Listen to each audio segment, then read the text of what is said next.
டெல்லி மாநில முதல்வராக தேர்ந்தெடுக்கப்பட்டிருக்கிறார் நிதியமைச்சரும் ஆம் ஆத்மியின் மூத்த தலைவர்களுள் ஒருவருமான அதிசி சிங். முதல்வராக பதவி வகித்த அரவிந்த் கெஜ்ரிவால் பதவியை ராஜினாமா செய்ய முடிவெடுத்த நிலையில் இன்று ஆம் ஆத்மியின் சட்டமன்ற குழு தலைவராக தேர்ந்தெடுக்கப்பட்டிருக்கிறார் அதிசி. டெல்லியின் 3வது பெண் முதல்வராகவும் தற்போது நாட்டில் 2வது பெண் முதல்வராகவும் தேர்வாகியிருக்கும் அதிசி யார்? அவரின் பின்னணி என்ன? டெல்லி பல்கலைக்கழகத்தில் வரலாற்று பாடம் பயின்ற அதிசி பல்கலைக்கழக அளவில் முதலிடம் பெற்றார். பின்னர் ஆக்ஸ்போர்ட் பல்கலைக்கழகத்தில் முதுநிலை பட்டப்படிப்பை முடித்துவிட்டு தொடர்ந்து அங்கேயே கல்வி ஆராய்ச்சியில் மற்றும் ஒரு முதுநிலை பட்டத்தையும் பெற்றார். கல்வியில் சிறந்து விளங்கிய அதிசி மத்திய பிரதேசத்தில் ஒரு சிறிய கிராமத்தில் 7 ஆண்டுகள் சேவையாற்றியிருக்கிறார். அங்கு இயற்கை விவசாயத்தில் பங்கேற்ற அவர் பல்வேறு தொண்டு நிறுவனங்களுடன் இணைந்து கல்வியை முன்னேற்றுவதற்கான பல்வேறு முனைப்புகளில் தனது பங்களிப்பை அளித்துள்ளார்.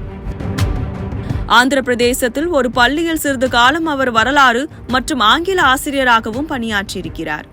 ஆம் ஆத்மி கட்சி தொடங்கப்பட்ட போதே அதில் தன்னை இணைத்துக் கொண்டவர்.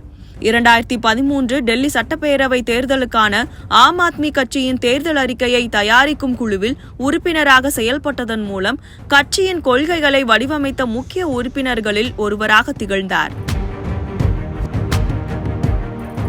2019ஆம் ஆண்டு நடைபெற்ற மக்களவைத் தேர்தலில் ஆம் ஆத்மியின் சார்பில் கிழக்கு டெல்லி தொகுதியில் போட்டியிட்டு தோல்வியடைந்தார் அதிசி சிங். தொடர்ந்து 2020 டெல்லி சட்டப்பேரவை தேர்தலில் தெற்கு டெல்லியின் கல்காஜி தொகுதியில் போட்டியிட்ட இவர் 11,422 வாக்குகள் வித்தியாசத்தில் பாரதிய ஜனதா கட்சி வேட்பாளர் தரம்பீர் சிங்கை தோற்கடித்தார். அதற்கு பிறகு அமைந்த அரவிந்த் கெஜ்ரிவாலின் அமைச்சரவையில் நிதி திட்டம், பொதுப்பணித்துறை, தண்ணீர், மின்சாரம் உட்பட 14 துறைகளுக்கு அமைச்சராக தேர்ந்தெடுக்கப்பட்டார். டெல்லி அமைச்சரவையில் அதிக துறைகளை வைத்திருக்கும் அமைச்சர் யார் என்றால் அது அதிசிதான். அம்மாநில அமைச்சரவையில் உள்ள ஒரே பெண் அமைச்சராகவும் ஆம் ஆத்மி கட்சியில் முக்கிய தலைவர்களில் ஒருவராகவும் அறியப்படுகிறார். 2018ஆம் ஆண்டு வரை மணீஷ் சிசோடியா கல்வித்துறை அமைச்சராக இருந்தபோது அவரது ஆலோசகராக செயல்பட்ட அதிசி டெல்லியில் உள்ள அரசு பள்ளிகளின் கல்வி முறை மாற்றத்தில் முக்கிய பங்காற்றினார். கடந்த 2022ஆம் ஆண்டில் ஐக்கிய நாடுகள் சபையில் டெல்லி நகர்ப்புற ஆளுமை குறித்து உரையாற்றினார். மேலும் தம்மை கட்சியில் சேரும்படி பாரதிய ஜனதா அழுத்தம் தந்ததாகவும் அவ்வாறு கட்சி மாறாவிட்டால் மற்ற ஆம் ஆத்மி தலைவர்களைப் போல் தானும் கைது செய்யப்படுவேன் என மிரட்டப்பட்டதாகவும் அண்மையில் தெரிவித்திருந்தார். டெல்லி முதலமைச்சர் அரவிந்த் கெஜ்ரிவால் கைதுக்கு பின்னர் டெல்லி மாநில ஆட்சி நிர்வாகத்தை கவனித்தவர். பல வாதங்களிலும் ஆம் ஆத்மி கட்சியின் முகமாக தோன்றி வலுவான வாதங்களை முன்வைத்ததன் மூலம் அதிசி அனைவருக்கும் அறிமுகமானவராக இருக்கிறார்.